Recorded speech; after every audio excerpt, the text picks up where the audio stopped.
যদি রাষ্ট্র চালাতে ব্যর্থ হন তাহলে দায়িত্ব ছেড়ে দেন।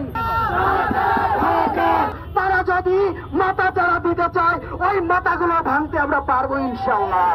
আওয়ামী লীগের পেছনে আমরা কাউকে চাই না।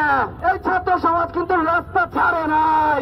অদূর ভবিষ্যতে আমরা কিন্তু সচিবালয়মুখী রোড মার্চ করব। ভাঙার জন্য এই অন্তর্বর্তীকালীন সরকারের কোন আমরা দৃশ্যমান কার্যক্রম দেখছি না। তাহলে এই পরিবর্তনের মধ্য দিয়ে এদেশের ছাত্র জনতা কি পেল? বন্ধুগণ, আমাদের কথা স্পষ্ট, উপদেষ্টাদেরকে স্পষ্ট করে চাই, যদি রাষ্ট্র চালাতে ব্যর্থ হন তাহলে দায়িত্ব ছেড়ে দেন।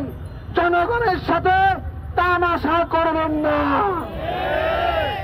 বন্ধুগণ, আজকে আমরা দেখছি আমাদের হসপিটালগুলোতে যে সকল সহযোদ্ধারা আহত অবস্থায় কাটাচ্ছে তার প্রায় 50% প্লাস রোগীকে দেশের বাইরে দ্রুত ট্রিটমেন্ট করতে পারা উচিত।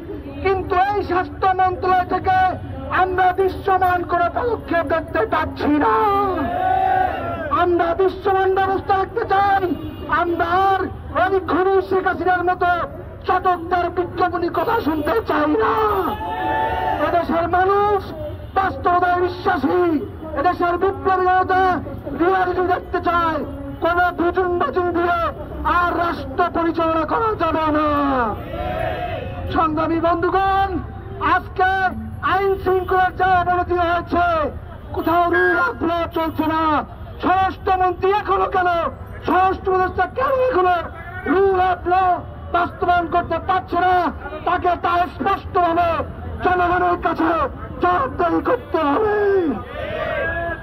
সংগ্রামী বন্ধুগণ, আমাদের যে লড়াই, আমাদের যে সংগ্রাম, তা কিন্তু 5 অক্টোবর শেষ হয়ে যায় নাই।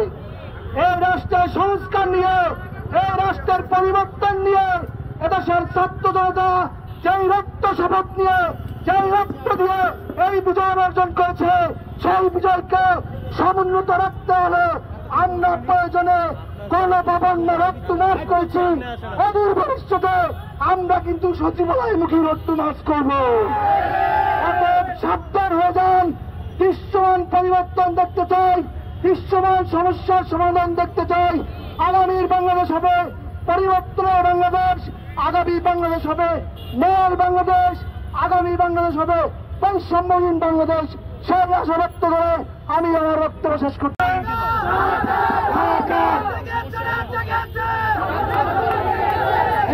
এই বাংলাদেশ আমার, এই বাংলাদেশ আমাদের, এই বাংলাদেশ 18 কোটি মানুষের। আমরা বিগত দিনে ছাত্র জনতার মাধ্যমে একটি গণ অভ্যুত্থান ঘটিয়েছি, কিন্তু আমরা বর্তমানে দেখতে পাচ্ছি যে আশা নিয়ে আমরা বাংলাদেশে একটি অন্তর্বর্তীকালীন সরকার গঠন করেছিলাম, কিন্তু আমাদের সেই আশা আকাঙ্ক্ষা এই অন্তর্বর্তীকালীন সরকার দেখাইতে পারতেছে না। আমরা চাই আমাদের বাংলাদেশ এমন একটি বাংলাদেশ গঠন হবে, আমরা যে সবটার বাংলাদেশ গড়তে চেয়েছি ঠিক সেখানে চাই না কোনো পরিশ্রম, সেখানে চাই না কোনো দুর্নীতি। আপনারা দেখেছেন এখনো রাষ্ট্রীয় নেতাগুলোতে শেখ হাসিনার দিয়ে প্রাপ্ত আমলারা দায়িত্ব গ্রহণ করছে। এখনো পর্যন্ত খুনি হাসিনার নিয়োগপ্রাপ্ত রাষ্ট্রপতি থেকে শুরু করে সচিবালয়ের কর্মকর্তা একটাকেও অপসারণ করা হয়নি।